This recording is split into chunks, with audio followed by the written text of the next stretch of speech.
Di sebuah desa kecil di Jawa Tengah, seorang perempuan tua bernama Embok Srini hidup dalam kesepian, merindukan seorang anak. Suatu hari, harapannya terkabul saat ia menerima sebutir biji mentimun ajaib dari seorang raksasa bernama Buto Ijo. Dari biji itu, lahirlah seorang gadis cantik yang diberi nama Timun Mas. Namun, kebahagiaan Embok Srini tidak berlangsung lama, karena Buto Ijo menuntut janji, Timun Mas harus diserahkan kepadanya saat beranjak dewasa.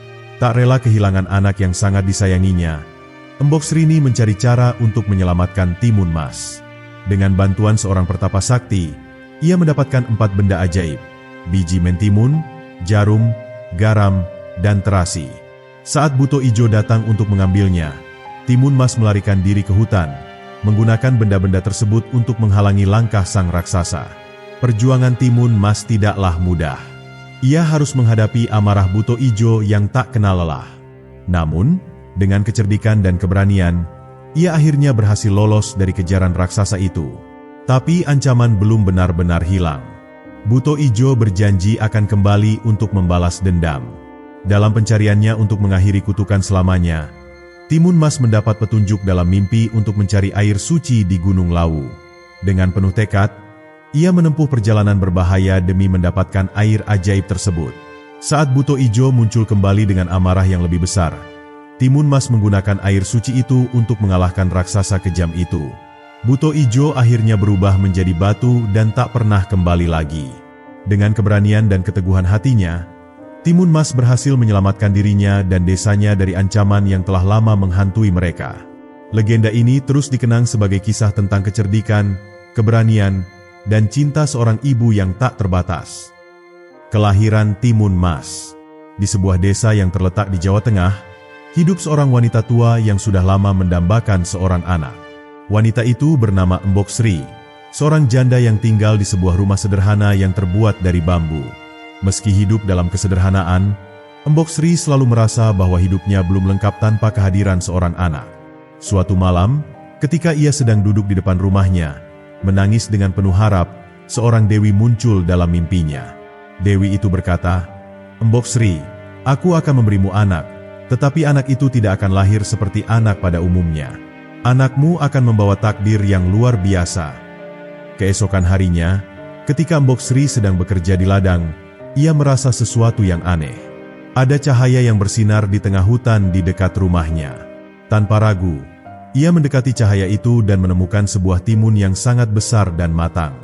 Timun itu tampak seperti timun biasa, namun ada aura magis yang menyertainya. Embok Sri mengambil timun tersebut dan membawanya pulang. Tidak lama setelah itu, timun tersebut meledak dan dari dalamnya muncul seorang bayi perempuan yang cantik dan sehat.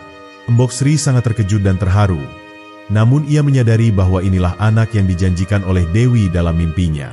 Ia menamai bayi tersebut dengan nama Timun Mas, karena dia lahir dari dalam sebuah timun yang ajaib.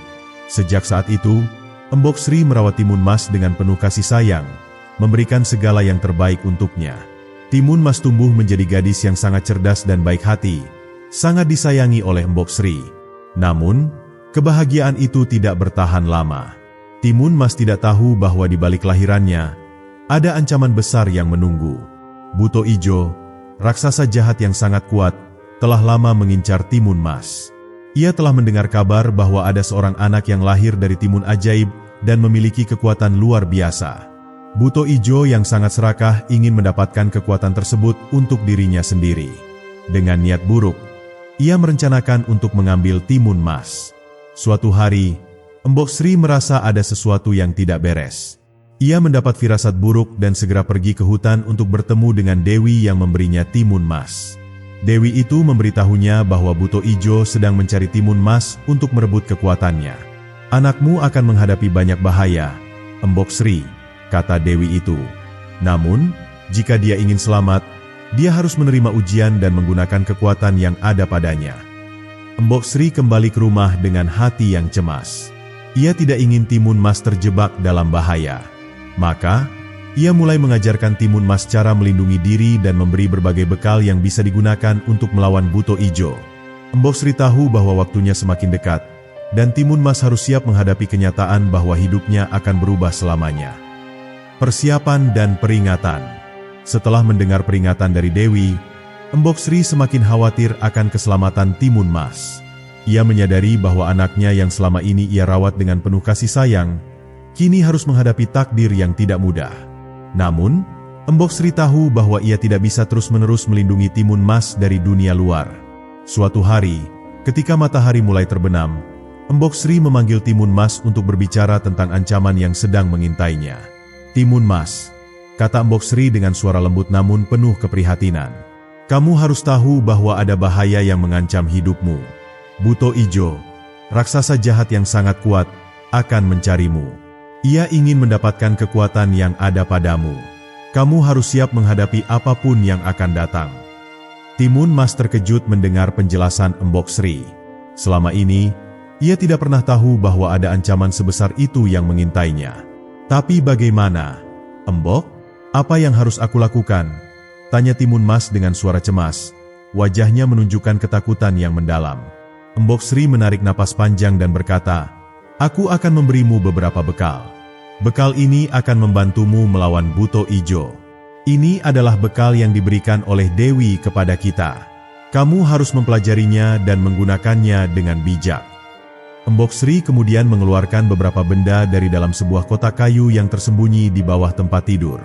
Di dalam kotak itu, ada 4 benda yang sangat penting: jarum ajaib, garam, terasi, dan timun ajaib. Jarum ini dapat membantumu menghalau musuh. Garam akan membuat musuhmu bingung dan kehilangan arah. Terasi ini akan memberikan kekuatan lebih untuk melawan kejahatan. Sedangkan timun ajaib ini, jika kamu butuhkan, akan membantumu menyembunyikan diri dari pandangan Buto Ijo, jelas Embok Sri.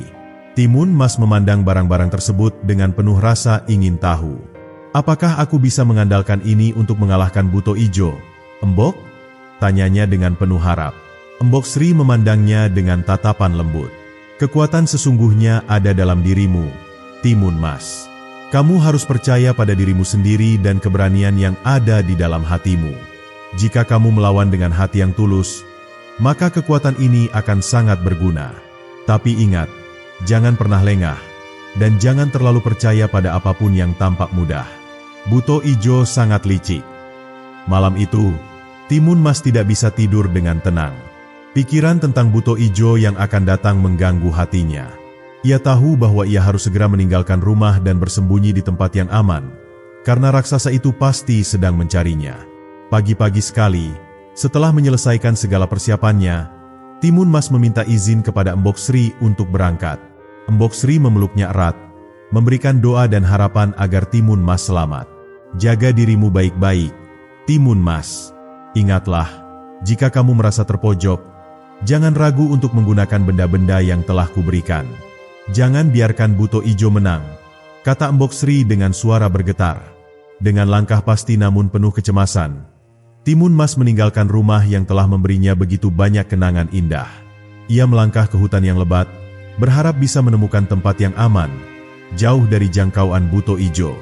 Namun, ia tahu bahwa perjalanan ini tidak akan mudah, dan ia harus menghadapi banyak tantangan yang belum ia ketahui. Perjalanan Timun Mas dimulai dengan penuh ketegangan. Ia berjalan cepat melewati hutan yang lebat, merasakan setiap deru angin yang menggerakkan daun-daun dan ranting-ranting pohon. Ia merasa ada yang mengawasi, dan jantungnya berdetak lebih cepat. Timun Mas tidak tahu berapa lama ia akan berjalan, atau kemana ia akan pergi. Yang ia tahu hanya satu: ia harus melarikan diri dari Buto Ijo, yang tidak akan berhenti mengejarnya. Kedatangan Buto Ijo. Di tengah keheningan pagi, langit mulai berubah warna menjadi keemasan saat mentari naik perlahan. Di rumah Embok Sri yang kini terasa lebih sepi, angin berhembus lembut, menggoyangkan dedaunan yang merunduk lesu. Namun, suasana damai itu tiba-tiba berubah ketika suara gemuruh terdengar dari kejauhan. Tanah bergetar hebat, burung-burung yang bertengger di dahan pohon beterbangan panik, dan suara langkah kaki yang berat semakin mendekat. Buto Ijo telah tiba. Raksasa hijau itu berdiri tegak dengan tubuhnya yang besar dan mengerikan. Matanya merah menyala seperti bara api, dan napasnya menghembuskan udara panas yang membuat dedaunan di sekitarnya berguguran. Ia menatap rumah Embok Sri dengan tatapan tajam, lalu mengeluarkan suara menggelegar. "Embok Sri, aku datang menagih janji. Mana anak itu?" Suaranya bergemuruh, membuat tanah seakan bergetar. Mbok Sri yang berada di dalam rumah merasa jantungnya hampir copot. Ia mencoba menenangkan dirinya dan keluar dengan langkah tertatih. Dengan keberanian yang tersisa, ia menatap raksasa itu dan berkata dengan suara gemetar, "Buto Ijo, Timun Mas masih kecil. Beri kami waktu lebih lama." Buto Ijo menggeram, menunjukkan gigi tajamnya yang besar. "Aku sudah menunggu cukup lama. Mbok Sri, aku tidak suka ditipu. Berikan anak itu sekarang, atau kau akan menyesal." Mbok Sri berusaha berpikir cepat. Ia tahu bahwa Timun Mas sudah pergi. Namun ia harus membuat alasan agar Buto Ijo tidak langsung mengejar anaknya. Dengan penuh kepura-puraan, ia berkata, "Timun Mas sedang pergi ke ladang, Buto Ijo. Jika kau mau, aku akan memanggilnya, tapi tolong jangan sakiti dia." Namun, Buto Ijo bukanlah makhluk yang mudah diperdaya. Ia menghentakkan kakinya ke tanah, membuat retakan kecil muncul di permukaan tanah. "Jangan mencoba menipuku, wanita tua. Aku bisa mencium bau anak itu. Ia sudah pergi," geramnya. Buto Ijo mulai mengendus udara, menggerakkan kepalanya ke berbagai arah. Kemampuannya untuk mencium jejak tidak bisa diremehkan. Ia bisa merasakan keberadaan Timun Mas yang semakin menjauh ke arah hutan. Dengan kemarahan yang membara, ia menoleh ke arah Mbok Sri dan berkata, "Aku akan menemukannya sendiri. Kau tak akan bisa menyembunyikannya dariku." Tanpa membuang waktu, raksasa itu berlari ke arah hutan dengan langkah besar dan cepat. Setiap kali kakinya menyentuh tanah, suara dentuman keras terdengar, membuat binatang-binatang kecil berlarian menyelamatkan diri. Buto Ijo kini berada di jalur yang sama dengan Timun Mas, dan jika ia berhasil mengejar, maka segalanya akan berakhir dengan tragis. Mbok Sri hanya bisa menatap kepergiannya dengan air mata berlinang. Ia berdoa dalam hati, berharap Timun Mas bisa menggunakan segala yang telah diajarkan kepadanya. "Ya Tuhan, lindungilah anakku," bisiknya, sebelum tubuhnya melemas karena kelelahan dan ketakutan. Sementara itu, di tengah hutan yang lebat, Timun Mas terus berlari. Ia merasakan ada sesuatu yang mengikutinya, sesuatu yang sangat besar dan kuat. Ia tidak berani menoleh ke belakang, tetapi ia tahu bahwa bahaya sudah semakin dekat. Napasnya mulai tersengal, tetapi ia tidak boleh berhenti. Ia harus terus berlari jika ingin bertahan hidup. Namun, suara gemuruh langkah kaki Buto Ijo semakin terdengar jelas. Timun Mas sadar bahwa ia harus melakukan sesuatu sebelum terlambat. Tangannya meraba bekal yang diberikan oleh Mbok Sri, mencari sesuatu yang bisa menyelamatkannya. Matanya membelalak ketika merasakan benda pertama yang ia ambil, segenggam garam. Inilah saatnya, pikirnya dengan ketakutan dan keberanian yang bercampur menjadi satu. Tanpa membuang waktu, Timun Mas menggenggam garam itu erat-erat dan bersiap untuk menghadapi tantangan terbesarnya, melawan Buto Ijo yang kini semakin mendekat dengan kecepatan yang mengerikan. Keajaiban garam ajaib. Timun Mas terus berlari sekuat tenaga, tetapi suara langkah kaki Buto Ijo semakin mendekat. Nafasnya memburu, dadanya terasa sesak, dan kakinya mulai lelah. Ia tahu, jika ia terus seperti ini, cepat atau lambat Buto Ijo akan berhasil menangkapnya. Raksasa itu jauh lebih besar dan kuat, serta memiliki kecepatan yang menakutkan. Di tengah kepanikannya, Timun Mas teringat pada benda pertama yang diberikan oleh Mbok Sri, garam ajaib. Ia segera merogoh kantong kecil yang tersimpan di pinggangnya dan menggenggam segenggam garam putih yang berkilauan. Tanpa berpikir dua kali, ia melemparkan garam itu ke belakang, ke arah Buto Ijo yang tengah mengejarnya. Begitu garam itu menyentuh tanah, keajaiban terjadi. Dalam sekejap, tanah yang tadinya berupa jalanan hutan berubah menjadi lautan luas yang berombak ganas. Air laut mendadak muncul entah dari mana, menelan seluruh daratan di belakang Timun Mas. Buto Ijo yang tengah berlari kencang tiba-tiba terperosok ke dalam air. Tubuhnya tenggelam dan berusaha menggapai apa saja yang bisa membuatnya tetap mengapung. Arg! Buto Ijo meraung marah. Ia bukan makhluk yang pandai berenang, dan gelombang yang tiba-tiba muncul itu membuatnya kesulitan bergerak. Tubuhnya yang berat membuatnya semakin sulit keluar dari pusaran air yang terbentuk akibat perubahan mendadak ini. Sementara itu, Timun Mas berhenti sejenak, menatap ke belakang dengan napas tersengal-sengal. Ia melihat Buto Ijo yang berjuang keras di tengah lautan yang tiba-tiba muncul. Harapan mulai muncul dalam hatinya. Mungkin ini bisa menghentikannya, pikirnya. Namun, harapannya sirna ketika ia melihat buto ijo menggeram dengan penuh amarah. Dengan kekuatan luar biasa, raksasa itu menggunakan tangannya yang besar untuk mendayung air, berusaha keluar dari jebakan tersebut. Meskipun sulit, perlahan-lahan buto ijo mulai bergerak ke arah tepian. Timun Mas tersentak. Tidak, dia masih bisa bertahan. Tanpa membuang waktu, ia kembali berlari, menyusuri jalanan hutan yang kini mulai terasa lebih asing dan gelap. Ia tahu buto ijo belum menyerah. Raksasa itu pasti akan segera keluar dari lautan ajaib tersebut dan melanjutkan pengejarannya. Benar saja, beberapa saat kemudian, terdengar suara gemuruh dari belakang. Timun Mas menoleh sekilas dan melihat buto ijo telah berhasil naik ke daratan lagi. Tubuhnya basah kuyup, matanya menyala penuh kemarahan, dan dari mulutnya terdengar raungan menggelegar. Timun Mas, kau tak akan bisa melarikan diri dariku. Buto ijo meraung dengan suara yang mengguncang pepohonan di sekitar. Ia kembali berlari, semakin cepat dan semakin ganas. Timun Mas menggigit bibirnya. Ia tidak bisa berhenti. Ia harus melanjutkan perjalanan dan mencari cara lain untuk menghentikan buto ijo. Tangannya kembali merogoh kantong bekalnya. Ia tahu masih ada benda ajaib lainnya yang diberikan oleh Embok Sri. Dengan jantung yang berdebar kencang dan kaki yang terus melangkah, ia menggenggam benda berikutnya, terasi ajaib. Akankah terasi ajaib bisa menyelamatkannya dari kejaran buto ijo? Terasi yang mengubah tanah. Timun Mas terus berlari tanpa henti, meskipun kakinya sudah mulai terasa lemas. Napasnya memburu, dan keringat membasahi tubuhnya. Ia tahu bahwa buto ijo masih mengejarnya, dan semakin lama, jarak di antara mereka semakin menipis. Raksasa hijau itu berlari dengan kecepatan yang tak masuk akal, menghancurkan pepohonan di sekitarnya dengan mudah. Timun Mas, tidak ada gunanya kau lari. Aku pasti akan menangkapmu. Suara menggelegar buto ijo menggema di hutan, membuat burung-burung beterbangan ketakutan. Timun Mas menoleh ke belakang dan melihat sosok besar itu semakin dekat. Ketakutan mulai menjalar di hatinya, tetapi ia segera mengingat pesan Embok Sri. Gunakan semua benda ini saat kau dalam bahaya. Suara ibunya terngiang di kepalanya. Tangannya dengan cepat merogoh kantong kecil di pinggangnya. Jari-jarinya menyentuh sesuatu yang terasa kasar dan padat. Terasi ajaib. Ia mengeluarkannya dan menggenggam erat sebelum melemparkannya ke tanah dengan sekuat tenaga. Begitu terasi itu menyentuh tanah, tiba-tiba terjadi sesuatu yang luar biasa. Dari tempat jatuhnya terasi, muncul kubangan lumpur raksasa yang mendidih. Tanah yang semula kering berubah menjadi rawa-rawa yang dalam dan lengket. Lumpur itu mengeluarkan bau menyengat, membuat udara di sekitar menjadi panas dan pengap.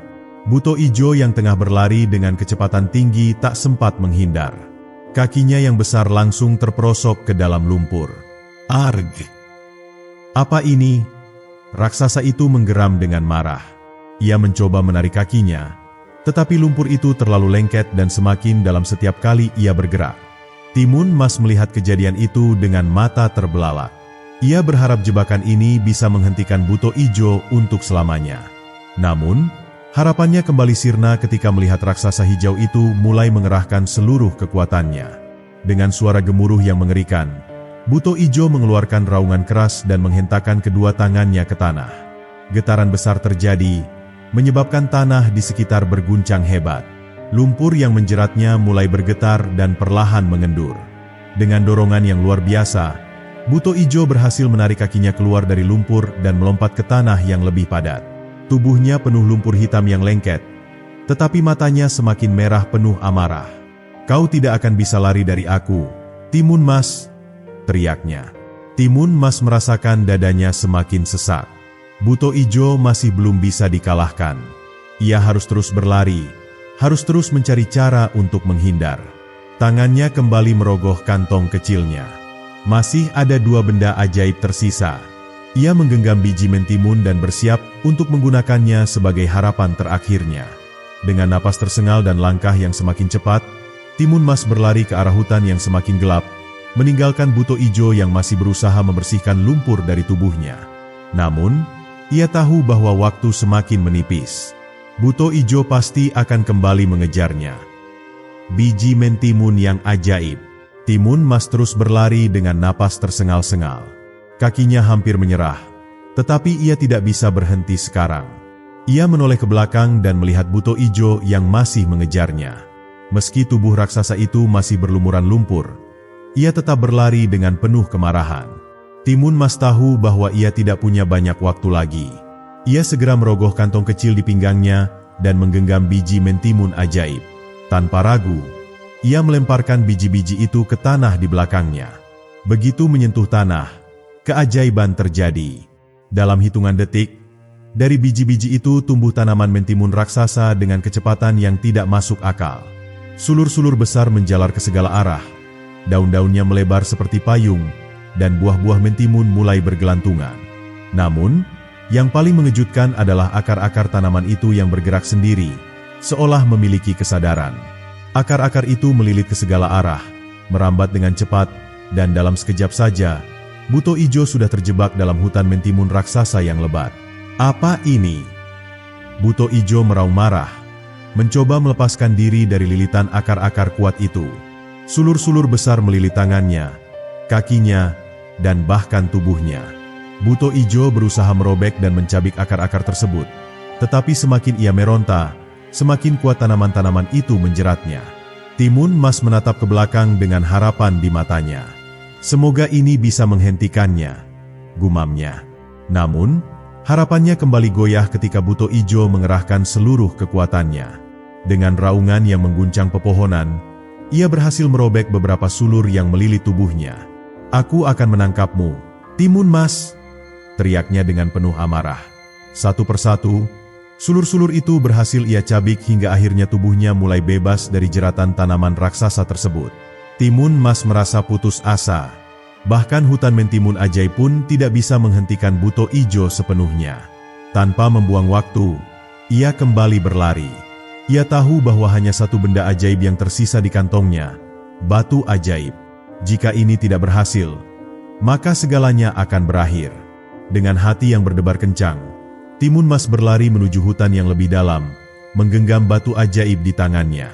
Sementara itu, Buto Ijo yang baru saja terbebas dari jebakan sulur mulai mengejar kembali, kali ini dengan kemarahan yang lebih besar. Batu ajaib yang menentukan takdir. Timun Mas semakin jauh berlari ke dalam hutan. Kakinya terasa nyeri, napasnya berat, tetapi ia tidak punya pilihan selain terus berlari. Ia menggenggam batu ajaib yang tersisa dalam kantong kecilnya. Ini adalah harapan terakhirnya. Jika batu ini tidak berhasil, maka nasibnya sudah jelas, tertangkap oleh Buto Ijo dan menjadi santapannya. Dari belakang, suara gemuruh langkah Buto Ijo semakin dekat. Setiap hentakan kakinya membuat tanah bergetar, pepohonan tumbang, dan dedaunan beterbangan. "Timun Mas, kau tak akan bisa lari lebih lama lagi." Raungan raksasa itu menggema di seluruh hutan. Timun Mas tahu ini saatnya. Ia tak boleh ragu lagi. Dengan seluruh tenaga yang tersisa, ia melemparkan batu ajaib ke tanah. Saat batu itu menyentuh tanah, keajaiban pun terjadi. Bumi tiba-tiba bergetar lebih hebat. Dari tanah tempat batu itu jatuh, perlahan muncul gunung batu raksasa yang menjulang tinggi, membelah hutan menjadi dua. Batu-batu besar mencuat ke permukaan, membentuk dinding pegunungan yang mustahil untuk dilewati. Buto Ijo yang tengah berlari dengan kecepatan tinggi tak sempat menghindar. Brak! Tubuh raksasanya menabrak dinding batu yang tiba-tiba muncul di hadapannya. Ia terhuyung ke belakang, merasa pusing karena benturan keras itu. "Apa ini?" Buto Ijo berteriak marah. Ia mencoba memanjat batu tersebut, tetapi permukaannya terlalu licin. Ia mencoba menghancurkannya dengan tinjunya yang besar, tetapi gunung itu begitu kuat dan tak tergoyahkan. Timun Mas menatap pemandangan itu dengan mata berkaca-kaca. Untuk pertama kalinya, ia merasa ada harapan. Buto Ijo mengamuk. Ia meninju dinding batu berkali-kali, tetapi tak ada yang berubah. "Tidak. Aku tidak akan membiarkanmu pergi." Ia terus menggeram, mencoba mencari celah untuk melewati gunung yang tiba-tiba muncul itu. Namun, gunung batu itu semakin meninggi, semakin kokoh, seolah-olah dilindungi oleh kekuatan gaib. Tak peduli seberapa keras buto ijo berusaha, ia tetap tidak bisa melewatinya. Akhirnya, raksasa itu kelelahan. Napasnya tersengal, tenaganya terkuras habis. Ia menatap dinding batu yang begitu tinggi itu dengan mata penuh kemarahan. Tetapi ia tak bisa berbuat apa-apa. Timun Mas sadar bahwa ini adalah kesempatan terbaiknya untuk pergi. Ia tidak lagi mendengar langkah berat buto ijo mengejarnya. Dengan air mata kebahagiaan, ia berlari menjauh, meninggalkan raksasa hijau itu di balik gunung batu yang kini menjadi penghalang abadi di antara mereka. Untuk pertama kalinya sejak melarikan diri dari rumah, ia merasa aman. Dengan langkah yang semakin ringan, Timun Mas berlari menuju arah rumahnya. Hatinya berdebar, berharap Mbok Srini masih menunggunya di sana. Kembalinya Timun Mas ke pelukan ibunya. Setelah perjuangan panjang melarikan diri dari buto ijo, Timun Mas akhirnya bisa bernapas lega. Gunung batu ajaib yang muncul dari tanah telah menjadi penghalang kokoh yang membuat raksasa itu tak bisa lagi mengejarnya. Dengan kaki yang lelah, ia terus berlari menuju rumahnya, berharap bisa kembali ke pelukan sang ibu, Mbok Srini. Di sepanjang perjalanan, air mata Timun Mas tak terbendung. Ia tak tahu berapa lama ia telah berlari, melewati sungai, hutan, dan lembah. Namun satu hal yang pasti, ia telah berhasil selamat dari kejaran buto ijo. Hatinya penuh dengan rasa syukur, tetapi juga cemas. Bagaimana keadaan Mbok Srini? Apakah ibunya baik-baik saja setelah ia pergi? Sesampainya di desa, Timun Mas melihat rumah kecilnya dari kejauhan. Langkahnya semakin cepat, meski tubuhnya terasa sangat lelah. Saat ia mendekati pintu rumah, terdengar suara isak tangis dari dalam. Itu suara Mbok Srini. "Ibu!" seru Timun Mas dengan suara parau. Pintu rumah terbuka, dan di sana berdiri seorang wanita tua dengan wajah penuh air mata. Begitu melihat Timun Mas, Mbok Srini terkejut dan seakan tak percaya dengan penglihatannya. "Timun Mas, anakku." Mbok Srini langsung berlari dan memeluk Timun Mas erat-erat. Isak tangisnya semakin menjadi, begitu juga dengan tangisan Timun Mas. Mereka berdua tenggelam dalam pelukan penuh kehangatan, menumpahkan semua rasa takut, cemas, dan rindu yang selama ini terpendam. "Aku takut sekali kehilanganmu, Nak." Suara Mbok Srini bergetar. "Aku selamat, Ibu. Aku berhasil lolos dari buto ijo," ujar Timun Mas sambil menangis haru. Mbok Srini terus memeluk putrinya, tak ingin melepaskannya lagi. Hatinya dipenuhi rasa syukur yang luar biasa. Ia sempat berpikir bahwa dirinya akan kehilangan Timun Mas selamanya, tetapi kini anaknya telah kembali dengan selamat. Malam itu, di bawah sinar rembulan yang lembut, Mbok Srini dan Timun Mas duduk bersama di depan rumah mereka. Timun Mas menceritakan semua yang telah ia lalui, bagaimana ia menggunakan benih mentimun, jarum ajaib, garam, dan batu ajaib untuk menghalangi buto ijo. Mbok Srini mendengarkan dengan penuh takjub dan rasa haru. "Kau benar-benar gadis yang kuat dan pemberani, Nak," kata Mbok Srini sambil mengusap rambut Timun Mas dengan penuh kasih sayang. "Aku hanya ingin tetap hidup dan kembali kepada ibu," jawab Timun Mas dengan suara lembut. Mereka berdua saling tersenyum, menikmati momen kebersamaan yang berharga. Malam itu, bintang-bintang bersinar terang di langit, seolah merayakan kemenangan Timun Mas atas takdirnya yang hampir membawa petaka. Namun, dalam hati kecilnya, Timun Mas masih bertanya-tanya, apakah buto ijo benar-benar telah menyerah? Amarah buto ijo dan balas dendamnya. Di balik gunung batu yang menjulang tinggi, buto ijo masih mengamuk. Ia meninju batu itu berkali-kali, berharap bisa menghancurkannya dan melanjutkan pengejarannya terhadap Timun Mas. Namun, tak peduli seberapa keras ia mencoba, gunung itu tetap kokoh, tak bergeming sedikit pun. "Aarg!" raung buto ijo dengan suara menggelegar. Ia merasa dipermainkan. Selama bertahun-tahun, tak ada satu manusia pun yang berhasil lolos darinya. Namun kini, seorang gadis kecil berhasil menipunya dan membuatnya tak berdaya. Amarahnya meluap-luap. Dengan napas memburu dan mata penuh dendam, buto ijo menatap gunung batu itu dengan tajam. "Aku tidak akan menyerah semudah ini," gumamnya. Raksasa itu mulai mencari cara lain. Ia mencoba berkeliling, mencari celah untuk melewati penghalang tersebut. Namun, sejauh mata memandang, gunung itu menjulang tanpa ujung, seolah telah ditakdirkan untuk memisahkan dirinya dari buruannya. Hari berlalu, dan Buto Ijo tak kunjung menemukan jalan keluar. Tenaganya semakin terkuras, tetapi kemarahannya tidak surut. Ia mulai berpikir keras. Jika ia tidak bisa mengejar Timun Mas sekarang, maka ia harus menunggu kesempatan lain. Baiklah, kalau aku tak bisa mendapatkannya hari ini, aku akan kembali suatu hari nanti, geramnya. Cepat atau lambat, aku akan menemukan jalan. Dan saat itu tiba, kau tak akan bisa lari lagi, Timun Mas. Dengan penuh kemarahan, Buto Ijo akhirnya mundur. Ia meninggalkan gunung batu itu, kembali ke sarangnya di hutan yang gelap. Namun, di dalam hatinya, dendam terhadap Timun Mas tidak akan pernah padam. Sementara itu, di desa, Timun Mas dan Embok Srini mulai menjalani hidup dengan damai. Setelah peristiwa mengerikan itu, mereka berdua semakin dekat satu sama lain. Timun Mas tak lagi sekadar seorang gadis kecil yang manja. Ia telah tumbuh menjadi sosok yang kuat dan berani. Namun, jauh di dalam lubuk hatinya, Timun Mas masih merasa gelisah. Ia tahu Buto Ijo bukanlah makhluk yang mudah menyerah. Ia yakin suatu hari nanti, raksasa itu akan kembali mencari cara untuk membalas dendam. Mungkin aku selamat hari ini, tapi apakah aku akan selalu bisa lolos? Pikir Timun Mas sambil menatap langit malam. Ia tahu, selama Buto Ijo masih hidup, ancaman itu belum benar-benar berakhir. Akhir dari kutukan Buto Ijo. Hari-hari berlalu, dan Timun Mas serta Embok Srini mencoba menjalani hidup dengan damai. Namun, jauh di dalam hati Timun Mas, bayang-bayang Buto Ijo masih menghantuinya. Ia tahu bahwa raksasa itu tidak akan tinggal diam setelah dikecewakan.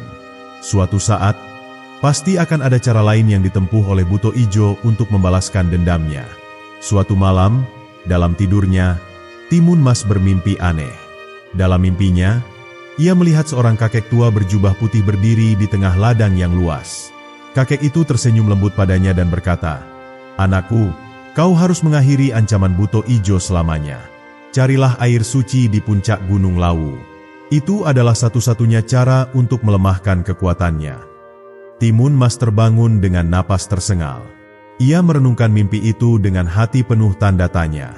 Apakah itu sekadar bunga tidur? Ataukah sebuah petunjuk dari alam semesta?